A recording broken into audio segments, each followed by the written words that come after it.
Assalamu alaikum. Hello and welcome to our channel Lekhapara Online. This is Mamun Karim, your host for the grammar classes, and today we will discuss the ninth part of completing sentence. So those who are new to our channel, you are watching on the screen that this is a ninth part of completing sentence. If you are new to our class and if you newly joined our class, then please watch our video from class part 1 to part 8, then come to this video so that you can understand it very well. Today we will discuss some interesting rules and interesting facts and some interesting words that we use randomly on our class or our home or outside, and we will also learn how we can create and make a sentence according to that words, and how can we improve our spoken with that sentences. So I hope that today's class will be very much important, and you will all watch our video from start to finish so that you can understand all the rules. And those who are new to our channel and those who joined our class today, thank you very much for joining us. You will learn something much more better every day from our videos, and we are making our videos according to your syllabus so that you can learn something every day, and at the same time you can also complete your syllabus. As we are going through a pandemic time, we are getting a plenty of time to spare. If we prepare ourselves for any kind of question and any kind of grammatical terms, then we should be able to crack any kind of question at the exam hall. Either the question is easier or harder, we should be able to answer it very well, because we have to answer all the question. Either we know it or don't know it, we have to answer. So we should be prepared for them. It will be very much efficient if we gain much more knowledge about different subjects so that we can be prepared for anything. And as you see that our channel is as much as important for you and all the students around you, because we are not just making videos for class 7, we are making videos from class 6 to class 10, every subject, every topics, so that we can provide the same standard of education to all the students of Bangladesh, so that they can contribute to our country, to the progress of our country at the same way. Because we are a middle earning country, and not all of us are above the poverty line, so we are not able to get the same standard of education. So we are trying our best to use this online platform so that we can provide the same standard of education to all the students around you. So please do subscribe our channel, share our videos to all the students around you, even your classmates, your friends, your guardians also, so that they can also watch our video, learn something every day, and teach their students and their children something much more better every day. So no more talking, let's get started.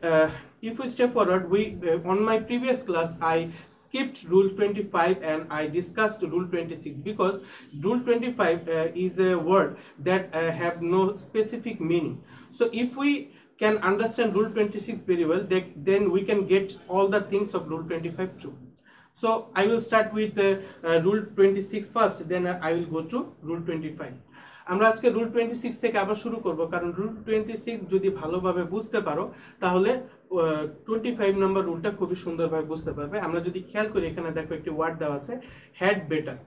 এখানে had better শব্দটি কিন্তু আমরা সব সময় ব্যবহার করে থাকি যদি আমরা বাংলা কথা বলি তখন। এবং একটি মজার বিষয় হলো যে আমরা সাধারণত যারা ভোকাবুলারিতে একটু দুর্বল, তারা সবসময় জানে যে উচিত কথাটি, অর্থাৎ উচিত শব্দটির ইংরেজি হলো শুড। তার মানে শুড মানে হলো উচিত, কিন্তু এর ছাড়া যে উচিতের আরেকটি ইংরেজি আছে তা আমরা জানতাম না। তো উচিতের আরেকটি ইংরেজি ভোকাবুলারি হলো হ্যাড বেটার। অর্থাৎ কোন সেন্টেন্সে যদি আমরা বলি এরকম কিছু যে তোমার এই কাজটি করা উচিত, তখন আমরা সবসময় বলি you should do the work, but আমরা কিন্তু এখন এটাও বলতে পারি you had better do the work.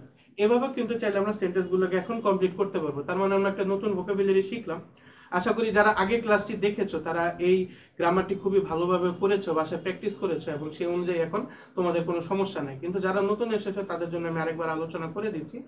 এছাড়াও হ্যাড বেটারের কিন্তু একটা মজার অর্থ আছে যা আমরা সবসময় বাসায় ব্যবহার করে থাকি বা আমাদের কথা বলার ক্ষেত্রে ব্যবহার করি। যেমন আমরা অনেক সময় কিন্তু আমাদের অভিভাবকগণ যখন আমাদের শাসন করে, তখন কিন্তু মাঝে মধ্যে এই কথাটি বলে যে নিজের ভালো চাইলে এখনই পড়তে বল, নাহলে কিন্তু পিটুনি দিব। এরকম একটি কথা বলে না? বা আমরা যখন আমাদের ফ্রেন্ডদের সাথে থাকি তখন কিন্তু আমরা অনেক সময় ঠাট্টা করে বলি যে নিজের ভালো চাইলে আমাকে হেল্প কর, নাহলে কিন্তু পরে সমস্যা আছে, বা নাহলে কিন্তু তোর সাথে কথা বলবো না, বা এরকম যে কথাগুলো আছে যে নিজের ভালো চাইলে এই কাজটা কর বা ভালো ভালো এই কাজটা কর, নাহলে কিন্তু বিপদ আছে, এই কথাটিকেও কিন্তু ইংরেজিতে আমরা হ্যাড বেটার হিসেবে ব্যবহার করতে পারি। তার মানে আমরা যে র্যান্ডমলি যে ওয়ার্ডগুলো ব্যবহার করছি আমাদের কথা বলার ক্ষেত্রে, আমরা কিন্তু সেই র্যান্ডম ওয়ার্ডগুলো দিয়েও সেন্টেন্স মেক করতে পারি, এবং কমপ্লিটিং সেন্টেন্সের মাধ্যমে কিন্তু এটা আরো খুব সহজ হয়ে যায়। সো এখানে দেখো দেওয়া আছে হ্যাড বেটার অর্থ হলো উপযুক্ত সময় বা উচিত। এছাড়াও আরেকটি হলো যে ভালো চাইলে, নিজের ভালো চাইলে কথাটিও বলতে পারবো। সো হ্যাড বেটার থাকলে অবশ্যই ভার্বের প্রেজেন্ট ফর্ম প্লাস অবজেক্ট বসাতে হবে। নিয়মটি খুবই সহজ, কোনো মানে তেমন একটি কোনো বিষয় না, but in the terms of completing sentence, as I say always, we have to check two things and we have to complete the sentence according to a compatible meaning. We have to check the subject of the sentence and we have to check the tense of the sentence, and the easiest way to identify the tense of the sentence is to identify the auxiliary verb of the sentence. If the auxiliary verb is am, is, are or have as, then we can understand it is the present tense. If we see was, were or had as the auxiliary verb, then we can understand it is the past tense. And if we see shall or will on the time at the time of auxiliary verb, then we can understand it is the future tense. So I hope that you can understand what I am saying. আমরা যেটা বলছি যে দেখো এখানে I হলো subject এবং had হলো যেহেতু past tense, এখানে past tense তেমন একটি ভেরিফাই করবে না, কারণ নিয়মে সম্পূর্ণ বলে দিয়েছি ভার্বের প্রেজেন্ট ফর্ম প্লাস অবজেক্ট। এখন তোমাদের মনে প্রশ্ন থাকতে পারে যে প্রথম সেন্টেন্সে পাস্ট টেন্স থাকার পরেও কেন দ্বিতীয় সেন্টেন্সে আমাদের প্রেজেন্ট টেন্স বসাতে হবে? কারণ এখানে যে হেড বেটারটি ব্যবহার করা হয়েছে, এই হেড বেটারটি কিন্তু শুধু একটি টেন্স নয়, এটি হলো একটি প্রিপোজিশন। আমরা যখন প্রিপোজিশনের ক্লাস করেছিলাম তখন কিন্তু 7টি ক্লাসিফিকেশন সম্পর্কে জেনেছিলাম। যারা আমাদের ক্লাসগুলো প্রতিনিয়ত দেখছো তারা জানো যে প্রিপোজিশন মোট 7টি ক্লাসিফিকেশন আছে, তার মধ্যে এটি হলো ফ্রেশ প্রিপোজিশন। দেখো ফ্রেশ প্রিপোজিশন সম্পর্কে যদি তোমরা না জেনে থাকো বা না বুঝে থাকো তাহলে আমাদের প্রিপোজিশনের ক্লাসটি তো দেখবে। এছাড়া তোমাদের টেক্সট বুকে একটি চ্যাপ্টার আছে, নাম হলো ফ্রেজ এন্ড আইডমস। বাংলায় যেমন বাগধারা থাকে, ইংরেজিতে ফ্রেজ এন্ড আইডমস থাকে। সেই ফ্রেজ এন্ড আইডমস যদি তোমরা শিখতে পারো তাহলে এই নিয়মগুলো তোমাদের জন্য অনেক সুন্দর হবে, তোমাদের ভোকাবুলারি অনেক ইমপ্রুভ হবে। সো এখানে দেখো হেড বেটার যেহেতু প্রিপোজিশনের পরে ভার্বের প্রেজেন্ট ফর্ম বসে বা ভার্বের সাথে আইএনজি বসে, এখানে টার্মস আসে, এর সাথে প্রেজেন্ট ফর্ম বসবে। সো নিয়মে যা আছে তাই করবো আমরা। তারপরে অবজেক্ট বসাবো। যেমন দেখো এখানে দেওয়া আছে I head better complete the task, আমার উচিত কাজটি সম্পূর্ণ করা। তো বিষয়টি বুঝতে পেরেছো যে কি বলছি। তো এইবার আমরা আর সামনে যাব না, আগে আমরা একটু পিছনে যাই, কারণ আমরা 25 নাম্বার রুলটি স্কিপ করেছিলাম, সেই রুলটিতে আমরা চলে যাই। এখন দেখো কেন আমি এই রুলটি স্কিপ করেছি, বিকজ এখানে দেওয়া আছে দেখো লেট অ্যালোন থাকলে প্লাস নাম্বার অ্যাডজেক্টিভ বসাতে হবে। রুলটি যেমন সহজ মনে হচ্ছে আসলে একটু ট্রিকি। কেন ট্রিকি আমি বলে দিচ্ছি। লেট অ্যালোনের কোনো নিজস্ব অর্থ নেই, কিন্তু নির্দিষ্ট কিছু বাক্যের ক্ষেত্রে আমরা লেট অ্যালোন বসাতে পারি। যেমন আমরা অনেক সময় প্রতিনিয়ত কথা বলার সময় ঠাট্টা করে বা মজা করে কিন্তু অনেক কিছু বলি বন্ধুদেরকে। যেমন বলি না যে সে একটা প্যারাগ্রাফ মুখস্থ করতে পারে না, আবার পড়া নিচে 3টা, এরকম বলি না? বা অনেক সময় বলি না যে সে টাইনা পাস করতে পারে না, আবার রোল 1-এর চিন্তা করে বা রোল 1-এর সাথে বসার চেষ্টা করে। তো এই যে একটা জিনিসই পারে না আবার অন্য আরেকটা জিনিস করতে চায়, বা একটাই পারে না আরেকটি ধরতে যায়, একটি হয় না আরেকটি দিতে যায়।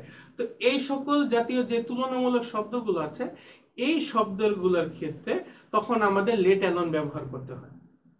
কথা কি বুঝাতে পারছি? আশা করি তোমরা বুঝতে পারছো। যদি বুঝে না থাকো অবশ্যই কমেন্ট করে আমাকে জানাবে, যাতে করে তোমাদের আমি আরো ভালোভাবে বুঝাতে পারি।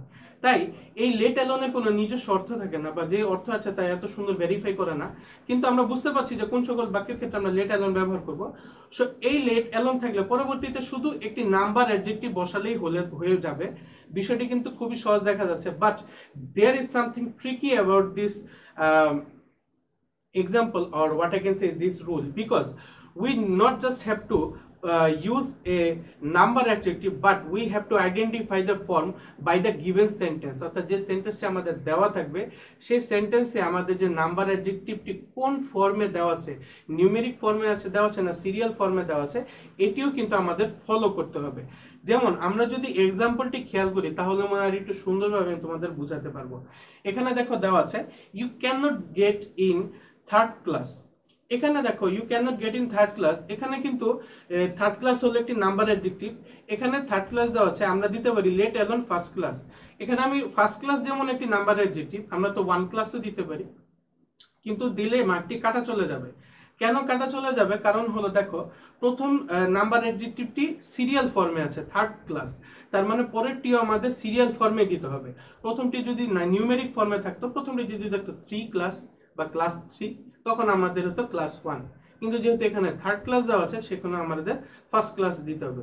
So on this rule of completing sentence we have to identify the subject, the tense and also the form of number adjective, so that we can complete the further sentence by using that form of number adjective, so that we can complete the sentence appropriately.